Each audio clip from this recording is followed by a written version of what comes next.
welcome to the part 2 of the Genshin Impact Character Secrets, where I'll be diving into the many characters of Liyue and the hidden secrets they keep in their lore. The facts I'm getting are mostly from the character profiles, voice lines, and character stories instead of the story quests and hangouts, since most of the time, these blocks of text are usually overlooked by players, and myself. So here we go. Also, since I'm taking from character stories, I'm only doing playable characters, so I'm so sorry to Yaoyao and Baizhu. Beidou's truest feat as both a pirate and a captain was her defeating the legendary sea monster without a vision. She had heard the tales of Rex Lapis smiting the sea monsters and became enamored by these stories. It was during her travels that she met the sea beast known as Haishan. They battled for many times, and in those many times, she persistently failed. However, their final battle raged on for 4 days, in which several harpoons, arrows, and ropes would be shot continuously at the monster. Beidou would also battle Haishan well into the night for 10 hours. What is most amazing about this is that Beidou succeeded in this endeavor without her vision, because she only received it after she was bathed in the blood of her nemesis. Another cool fun fact is that Beidou actually doesn't have the best relationship with Ganyu, saying that she gets along with her like a house on fire. Chongyun in Liyue is actually known for his style and character, with a heart of clear water and face of ice. Chongyun's exceeding yang energy, however, is a common fact that the community knows about. But what isn't are the weird antics that Chongyun's been up to throughout his exorcism journey. Once, he managed to drive away a spirit that was threatening a wealthy woman by just sitting in the center of the house for a time. Another was that he went to the peak of Dragon Spine wearing only a shirt to subside his yang energy. Then he thought it was a great idea to dig a hole in a frozen lake, jump in, and soak in the icy water while waiting for that evil spirit. Another cool fun fact about Chongyun is actually one of the tomes that he inherited, known as the Field Guide to Demons and Beasts. These tomes detail every evil spirit that was ever subdued, but the illustrations that came with them are questionable. Let's just say that there's a 7-winged, 5-legged chicken beast, and a half-fish, half-helichurl demon courtesy of Chongyun's strange and exotic imagination. Chongyun's vision story actually also gives a good insight on the criteria of visions. His story emphasizes that he's a passionate person who never gives up, yet for some reason, he was given the vision of cryo instead of pyro. Ganyu eats Xingxin flowers and is a vegetarian. She also has a keen sense of smell to the point that she knows how certain dishes are cooked. Also, Ganyu has named every single doggy living in Liyue. In regards to her secretarial work, Ganyu has been the secretary ever since the very first immersion of the Liyue Qixing. Ganyu has actually stated that she also wants to explore the work beyond the secretarial duties, but whether that happens is unknown. Ganyu also has a very accurate internal clock. After lunch hour, she will simply curl up into a ball and fall asleep on the spot. It even got to the point that she would crawl into the nearest roadside haystack to get some sleep, and then wake up to realize that she's been transported to Dihua Marsh like cargo. But while she is strict and punctual, Ganyu still has her occasional hiccups, such as that one time that she was 3 minutes late to the rite of Descension, because she spent 2 hours making sure she wasn't wearing anything similar to last year's. Hu Tao. If you actually haven't yet, I really suggest that you read Hu Tao's character stories for yourself. While I'm about to give a synthesis about it, it's one of my favorite character story compilations because of how sentimental it is with the prospects of life and death. It has a sprinkle of Hu Tao's jovial nature as a character, but also the deeper philosophies of why she does what she does. So before I begin with this section, I really implore you to read her story for yourself. Anyway, let's start with the Qiqi burying. While Hu Tao's antics with trying to bury Qiqi are a running joke, the deeper reason is much more rooted in her philosophy as a funeral director and her overall sentiments with the circle of life. In Hu Tao's eyes, Qiqi passed away a long time ago, but has been trapped in this world and cannot free herself of her eternal suffering. Baizhu, for his part, has grown ever more relentless in his pursuit of eternal life after meeting Qiqi. This act of defiance against the cycle of life and death was unacceptable to Hu Tao. She wanted to bury Qiqi not only out of consideration for her friend, but also to restore the natural order. However, because of Qiqi's survival attempts, Hu Tao saw that the zombie wanted to desperately live, and thus, Hu Tao was forced to reconsider her actions towards Qiqi. Hu Tao began respecting Qiqi's will to live, and as such, Hu Tao respected her as the rare exception that eludes the natural laws of life. Hu Tao would eventually try to make amends and even try to pamper Qiqi. Another cool fun fact about Hu Tao is that she writes free verse and poetry. She and Xingqiu would even meet to have free verse poetic spars with Chongyun as the umpire. She even dubbed herself as the Versemonger of the darkest alleys. Keqing. Despite her esteemed status as the Yuhong and being a well-known policymaker, Keqing actually spent 2 months doing odd jobs as a laborer. She would pull carts at the chasm, ram earth at the South Wharf, and waited tables at small diners. Keqing also has a small figurine of Rex Lapis that she brought in secret.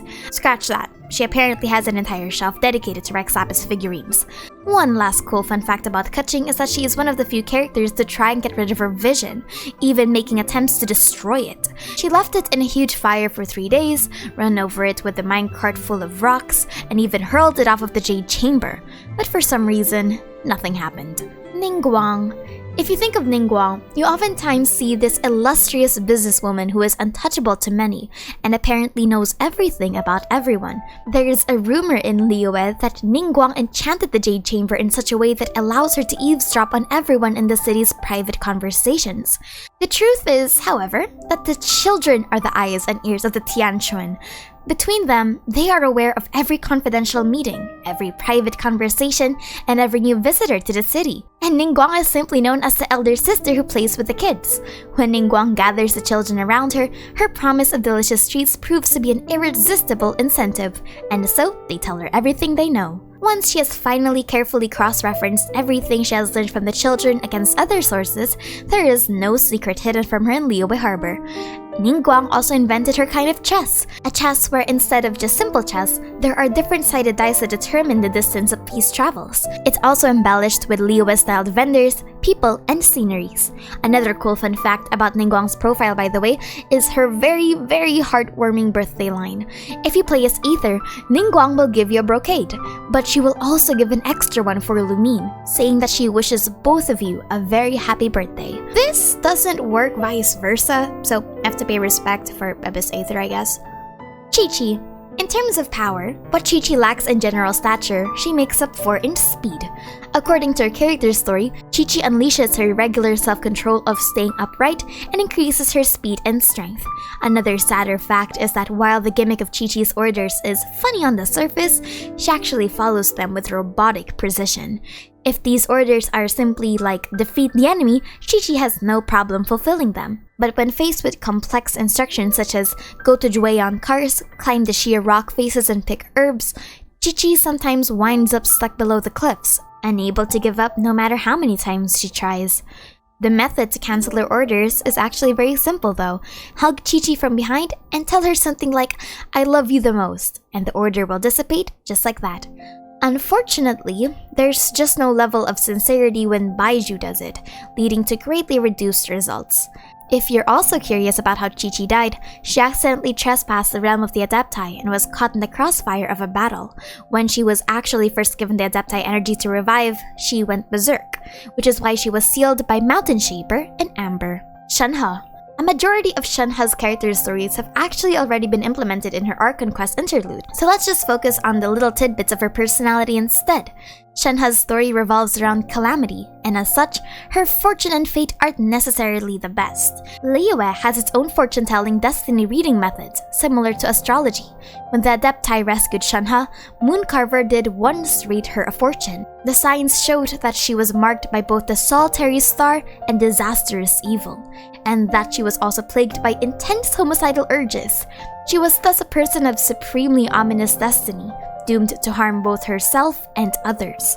The meaning of the signs that Mooncarver saw was that the solitary star dictates that one will be separated from friends and family, while the disastrous evil means that one will face many hardships and perils. However, one uplifting part of Shenhe's story is the significance of fixing one's fortune. This is represented by her comb. The comb is a symbol of her connection to the Adepti, but it is also said in Liyue culture that to comb one's hair is the same as scattering misfortune. Xiangling. Xiangling actually got tips on making drinks from Diona. As a chef, She respects Diona's reputation as a great mixologist, but because Diona's true goals is to make gross drinks, Xiangling gets the weirdest recommendations, soaking lizard tails in beer or putting smoked fish in dandelion wine. The problem is that without Diona's magic touch, the drinks ended up tasting horrendous. Also, fun fact, according to her character story, there are two kinds of culinary styles in Liyue called Li and Yue. Yes, very creative, nice. Li often has stir-fried vegetables in its recipes and favors more rustic and humble flavors. Yue, on the other hand, has stronger flavors and aromas. Yue often mixes complicated cooking styles with numerous ingredients. Xiao. Xiao is one of the few characters to have a dedicated developer insight on their designs. The first design for Xiao actually looks like this, and he used to have a gentler temperament. According to the developer insight, Xiao's upper body uses white and green, which represent the adepti and correlate to his animo vision. For his lower body, they use darker colors to represent the dark, malevolent power that exists inside him. Xiao's tattoo on his right arm is an illuminated beast and is related to Xiao's true form. Also, a more hilarious fun fact, the concept of the Archon War materialized from the fact that Xiao was known as a warrior. Quote from the developer insight. This begged the question, if Xiao was a warrior, what or who is he waging war against? We quickly got to thinking about a war between the gods. One of the basic rules of the Genshin Impact world is that gods cannot be completely destroyed. Even if a god's physical form is destroyed, its will and power live on. The remnants and the wrath of the defeated god will remain in the world, waiting for the opportunities to cause chaos. To keep Liyue from this threat, somebody has to go and keep them all at bay. I just find it amusing. Xingqiu. Xingqiu has a variety of skills that aren't showcased in the game for obvious reasons. Amongst these were parts of the Guhua martial arts program that he was quite eager to learn. Quicklime, which for some reason if you Google is known as calcium oxide, so I think I googled the wrong thing, smoking sand, paperfish, sword swallowing, and fire breathing are amongst the many peculiar talents that Xingqiu knows about. Xinyan. Xinyan is a massive practitioner of knitting, cooking, and chores. Her house is very well decorated with half-sewn cloth and ornaments that were handmade and immaculately arranged. So much so that Yunjin, upon visiting her house for the first time, was actually taken aback and thought she went into the wrong house. Yanfei.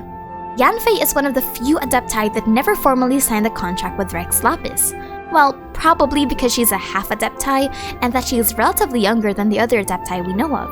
Another hilarious fun fact about Yanfei is that after encountering one of Xinyan's performances by chance, Yanfei saw that a new kind of performative art was slowly emerging in Liyue. She actually stated that if she needed an extra backup career, she would just become a rapper. For someone who recites tens of thousands of words worth of Liyue law from front to back within an hour, speed at least should be no challenge.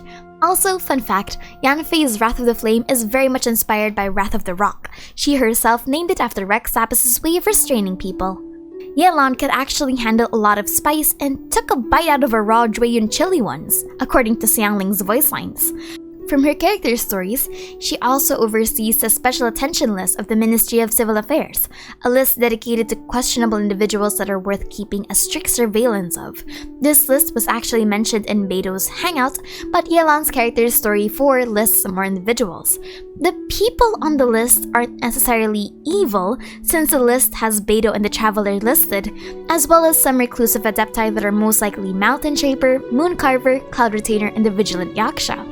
However, there is a second, more classified secret intelligence list that exists that have the real threats to Liyue. The contents of the list aren't necessarily divulged here, but it can easily have the names of the Harbingers and prominent symbols in the Abyss Order. Regardless, Yelan is the one who perfects this list to the best of her abilities. Also, fun fact, the code she uses is from none other than the Ninth Fatui Harbinger, Pantalone. Yunjin is a fan of rock and roll. She appreciates the vigor and life that comes with Xinyan's performances and actually attends rock and roll performances for hours on end. Another fun fact about Yunjin is that her ancestors used to be weaponsmiths, not performers. However, she herself never really got to learn the art, which is a shame. Zhongli has expertise in all manners of things, from fashion to daily essentials, to fine wines and delicacies, to teas and spices, to flora and fauna. He is also more than capable of participating in discussions on commerce, politics, and international relations. Now we stop talking about how cool Zhongli is and go to the weird stuff that he's done in his character profile. As cool and as sentimental as it is on the surface, the actual terms of it are that the travel expenses must be paid by the traveler during the effective period of the contract. Bruh! And that's a wrap. And before I leave, I just wanted to say, happy birthday to our bowl cut man! Anyway, my name is Aster, and thank you for chilling with me. Oh my god, it's 22 minutes!